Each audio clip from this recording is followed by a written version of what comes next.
Discuss about octal to binary conversion. ठीक है, octal में आपको पता है कि 8 होती है, इसकी जो रिप्रेजेंटेशन होती है हम उसको किससे डिनोट करते हैं, 8 से, एंड बाइनरी को हम 2 से करते हैं। और ऑक्टल की रिप्रेजेंटेशन कैसे होती है, 0 to 7 तक। ठीक है, तो अब 0 से 7 तक कैसे रिप्रेजेंट करेंगे हम इसको, आपको बताया था पहले भी, 4 बार 0, 4 बार 1, 2 टाइम 0, 2 टाइम 1, 2 टाइम 0, 2 टाइम 1, 0 1 0 1 0 1 0 1। ठीक है, तो ये हमारी रिप्रेजेंटेशन होती है 0 1 2 3 and 4 like this, 5 6 and last one is 7। ठीक है, तो अब हमारे पास ये नंबर है, देखो 1 7 एंड 2।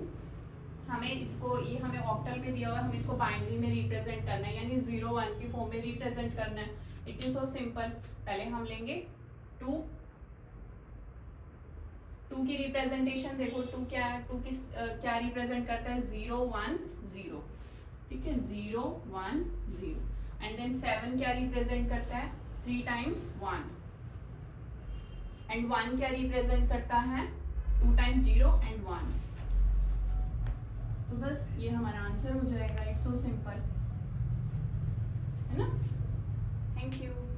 कई बार हमारे पास क्वेश्चन आ जाता है कि हमें ऑक्टल टू हेक्साडेसिमल कन्वर्ट करना है। ठीक है, तो ऑक्टल टू हेक्साडेसिमल में कन्वर्ट करने के लिए पहले हमें इसे बाइनरी में कन्वर्ट करना पड़ेगा, जो हमने अभी कर दिया है। ठीक है, अब बाइनरी में कन्वर्ट करने के बाद हमें इसको हेक्साडेसिमल वाली फॉर्म में कन्वर्ट करना पड़ेगा। ठीक है, तो हमें 4 4 के पेयर बनाने पड़ेंगे, तो हमारी टेबल भी अभी इसमें दूसरी यूज होगी हेक्साडेसिमल वाली। ठीक है, जिसमें क्या होता है, 8 times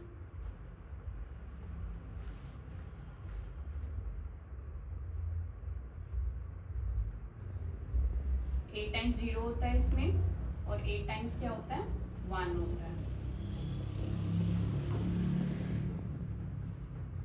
4 times 0, 4 time 1, 4 time 0, 4 time 1, 2 time 0 1, 2 time 0, 2 time 1, 2 time 0, 2 time 1, 2 time 0, 2 time 1, 0 1 0 1 0 1 0 1 0 1 0 1। 7 के बाद हमारे यहाँ क्या आएगा, 8, देन 9, 9 के बाद हमारा क्या आएगा, 10, देन 11, देन 12, देन 9 के बाद हमारा आएगा यहाँ पे A, then B, then C, then D, then E, then F। ठीक है, तो ये हमारी 0 to F तक सारी कन्वर्जन हो जाएंगी। अब हम इसमें क्या लेंगे, 4 4 के पेयर लेंगे। 1 0 1 0, चेक करो कि 1 0 1 0 कहाँ आ रहा है, it is on the A position, तो इसकी जगह हम क्या लिखेंगे, A। देन उसके बाद 4 पेयर और बनाएंगे आप, 1 0 1 0 3 टाइम्स 1, 0 3 टाइम्स 1, वो कौन सी पोजीशन पे आ रहा है, 7th पोजीशन पे। ठीक है, और 0 0 किस पोजीशन पे होता है, लास्ट में हमारा एक ही बचा ना, तो इसको क्या काउंट करोगे आप, 0 ही काउंट करोगे, तो 0 यहाँ पे लिखने की नीड भी नहीं है, इसको कन्वर्ट हो जाएगा। तो ये हमने क्या किया, 172 को हमने, ठीक है, तो अब हमने इसको किस में कन्वर्ट किया, पहले हमारे पास ऑक्टल नंबर था, ऑक्टल को हमने बाइनरी में कन्वर्ट किया, देन बाइनरी से हम किस पे गए, हेक्साडेसिमल पे गए। तो ऑक्टल टू हमें किस में कन्वर्ट करना पड़ेगा, इसको हेक्साडेसिमल में। ठीक है, 2 क्वेश्चन इसमें आपके सॉल्व हो गए, पहले ऑक्टल टू बाइनरी सॉल्व हो गया, देन ऑक्टल टू हेक्साडेसिमल भी सॉल्व हो गया। अगर डायरेक्ट क्वेश्चन आए कि ऑक्टल टू हेक्साडेसिमल में कन्वर्ट करो, तो आपको 2 पार्ट करने पड़ेंगे, पहले बाइनरी में कन्वर्ट कर लो, देन बाइनरी में कन्वर्ट करके उसके 4 4 के पेयर बना लो आप, तो वो हेक्साडेसिमल में कन्वर्ट हो जाए। Thank you. Will continue hexadecimal to binary conversion. देखो हेक्साडेसिमल में आपको F एंड B देखने से पता चल जाएगा कि ये हमारा कौन सा नंबर है, हेक्साडेसिमल है। हेक्साडेसिमल को अब हमें किस में कन्वर्ट करना है, बाइनरी में। बाइनरी में तो आपको पता ही है कि 0 और 1 की फॉर्म होती है, और हेक्साडेसिमल में हमारे पास 0 to F तक ये सारे नंबर्स होते हैं।